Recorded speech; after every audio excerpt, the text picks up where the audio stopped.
Ariska Khairunisa dari Fakultas Psikologi, jurusan Psikologi A Universitas Islam Negeri Maulana Malik Ibrahim Malang. Video ini dibuat untuk memenuhi tugas mata kuliah kewarganegaraan yang diampu oleh Ibu Nurul Sofia, MPD. Selamat menyaksikan. Membahas integrasi nasional sangat menarik karena terkait dengan sila ketiga yaitu Persatuan Indonesia. Integrasi nasional atau integration berarti kesempurnaan atau keseluruhan. Dan nation artinya bangsa sebagai bentuk persekutuan dari orang-orang yang berbeda latar belakang dan di bawah kekuasaan politik. Integrasi nasional mencerminkan proses persatuan orang-orang dari berbagai wilayah yang berbeda atau memiliki berbagai perbedaan baik etnis, sosial budaya, atau latar belakang ekonomi menjadi satu bangsa atau nation. Dalam integrasi politik bersifat vertikal yang menyangkut hubungan elit dan massa, baik antara elit politik dengan massa pengikut, atau antara penguasa dan rakyat guna menjembatani celah perbedaan dalam rangka pengembangan proses politik yang partisipatif.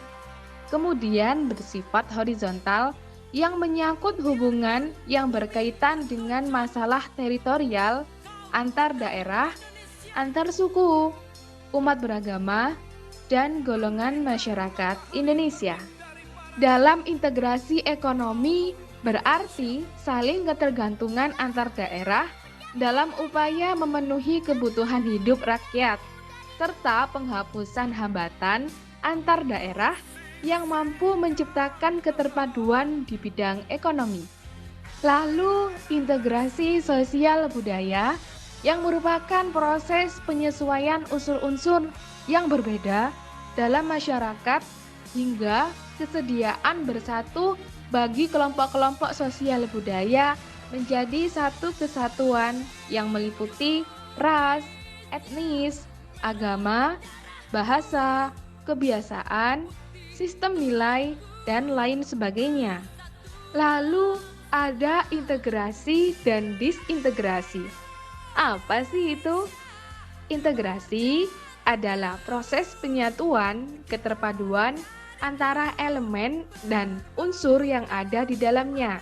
Sedangkan disintegrasi berarti ketidakpaduan, keterpecahan di antara unsur-unsur yang ada. Dan disintegrasi dapat menimbulkan konflik atau pertentangan.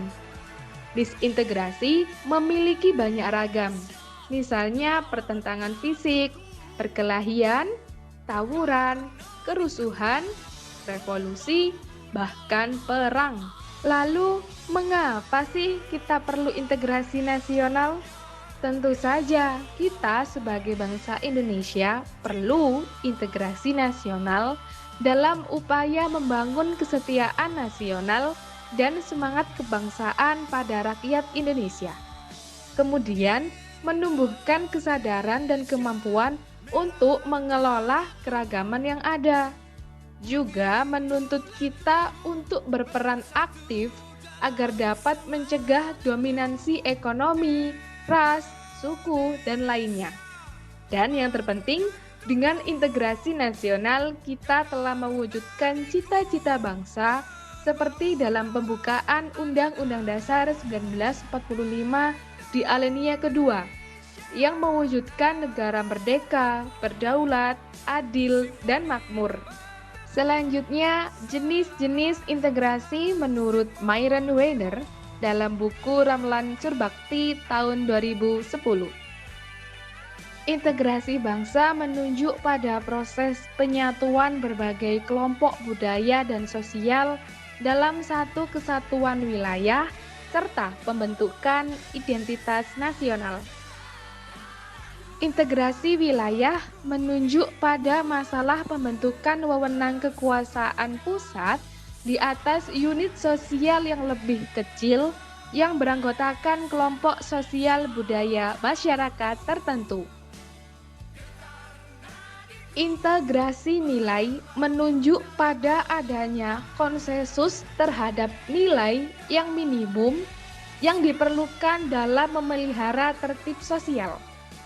Integrasi elit massa menunjuk pada masalah penghubungan antara pemerintah dengan yang diperintah, guna mendekatkan perbedaan mengenai aspirasi dan nilai pada kelompok elit dan massa. Integrasi tingkah laku atau perilaku integratif menunjuk pada penciptaan tingkah laku yang terintegrasi dan yang diterima demi mencapai tujuan bersama. Apakah integrasi nasional akan selamanya utuh? Tentu saja tidak, karena ada tantangan integrasi nasional yang harus kita ketahui sebagai bentuk siaga dalam melawannya. Misalkan, ancaman dari penjajahan Belanda yang ingin merebut Indonesia, maka kita harus bersatu untuk melawan. Lalu, apakah pemimpin bangsa sudah berhasil menyatukan bangsanya agar tidak bercerai-berai? Itu juga menjadi ancaman loh. Dan adanya kesenjangan atau ketimpangan sehingga muncullah golongan miskin dan penguasa. Kita harus berhati-hati ya. Mari kita jaga kesatuan bangsa. Nah, itulah penjelasan terkait integrasi nasional. Semoga bisa menambah wawasan kalian dan semangat terus ya belajarnya. Wassalamualaikum warahmatullahi wabarakatuh.